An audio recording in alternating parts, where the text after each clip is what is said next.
हम किसी से एक मुलाकात के बाद ही ये निर्णय बना लेते हैं कि वो इंसान कैसा है, लेकिन एक मुलाकात या फिर आधी अधूरी बात कभी ये तय नहीं करती कि वो इंसान कैसा है।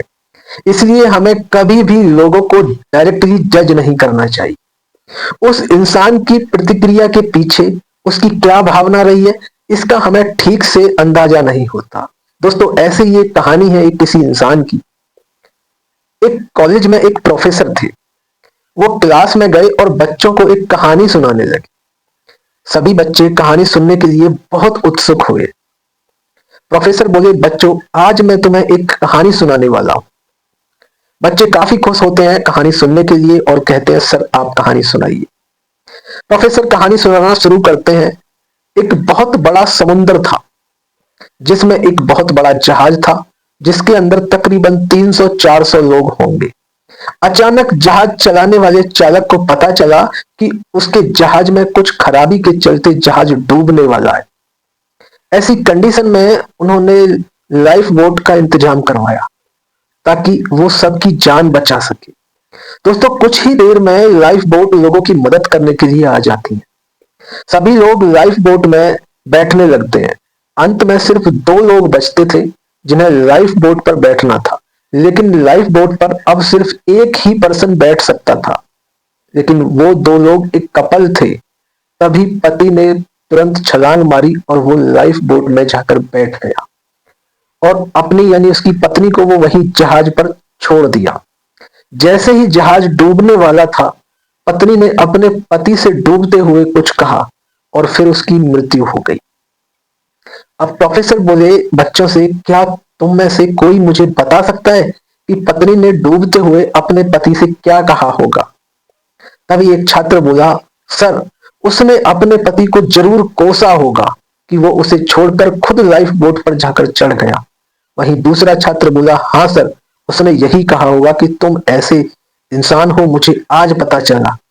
ऐसा करते हुए बहुत सारे छात्रों ने तरह तरह के जवाब दिए। वहीं उनमें एक छात्र वहां पर चुपचाप बैठा हुआ था, कुछ सोच रहा था। तभी प्रोफेसर की नजर उस छात्र पर पड़ी। प्रोफेसर उस छात्र से बोले, तुम क्यों इतने शांत दिखाई दे रही हो? तुमने अपना कोई जवाब नहीं दिया। तुम्हें क्या लगता है पत्नी ने डूबते हुए अपने पति से क्या कहा होगा? तो उस छात्र ने जवाब दिया, सर, उसने यही कहा होगा कि मैं तो मर रही हूं, मेरे जाने के बाद मेरे बच्चों का ख्याल रखना। प्रोफेसर उस छात्र का जवाब सुनकर एकदम हैरान रह गया। वो बोले, तुमने बिल्कुल सही उत्तर दिया है।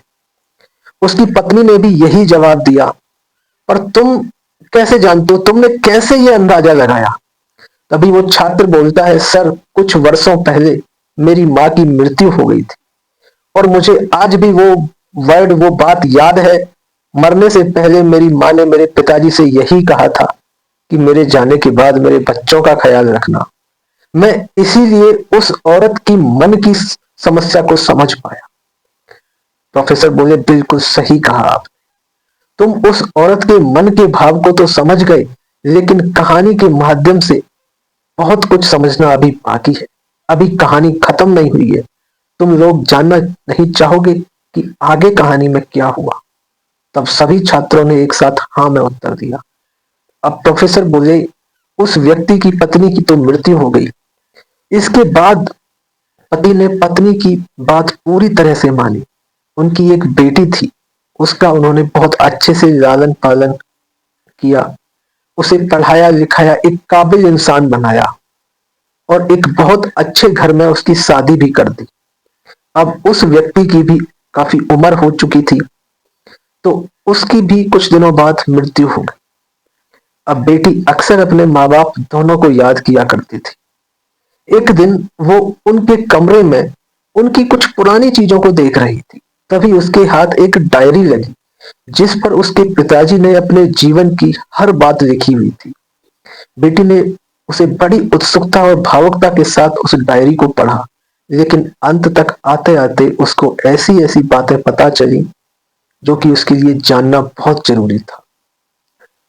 उस व्यक्ति ने अपनी डायरी में उसकी माँ की मृत्यु की अंतिम घटना भी लिखी हुई थी और अपना दुख व्यक्त किया हुआ था कि आखिर उन्हें अपनी पत्नी को छोड़कर अपनी जान क्यों बचानी पड़ी। उसमें ये लिखा हुआ था कि उसकी पत्नी की तबीयत बहुत ज्यादा खराब रहती थी। डॉक्टर ने कह दिया था कि बस वो कुछ चंद महीनों की ही मेहमान है। पति को पता था कि कुछ ही वक्त बाद उसकी मृत्यु यानी कि उसकी पत्नी की मृत्यु होने वाली है।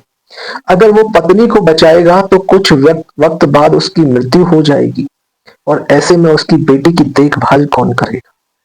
इसलिए उसने एक कठिन निर्णय लिया और खुद को बचाना बेहतर समझा और पत्नी को अपनी आंखों के सामने मरने दिया। उसे इस बात का बहुत गहरा दुख हुआ। वो तो चाहता था कि अपनी पत्नी के साथ ही इस समुद्र में वो डूब जाए, लेकिन अगर ऐसा करता तो बेटी का ख्याल कौन रखता।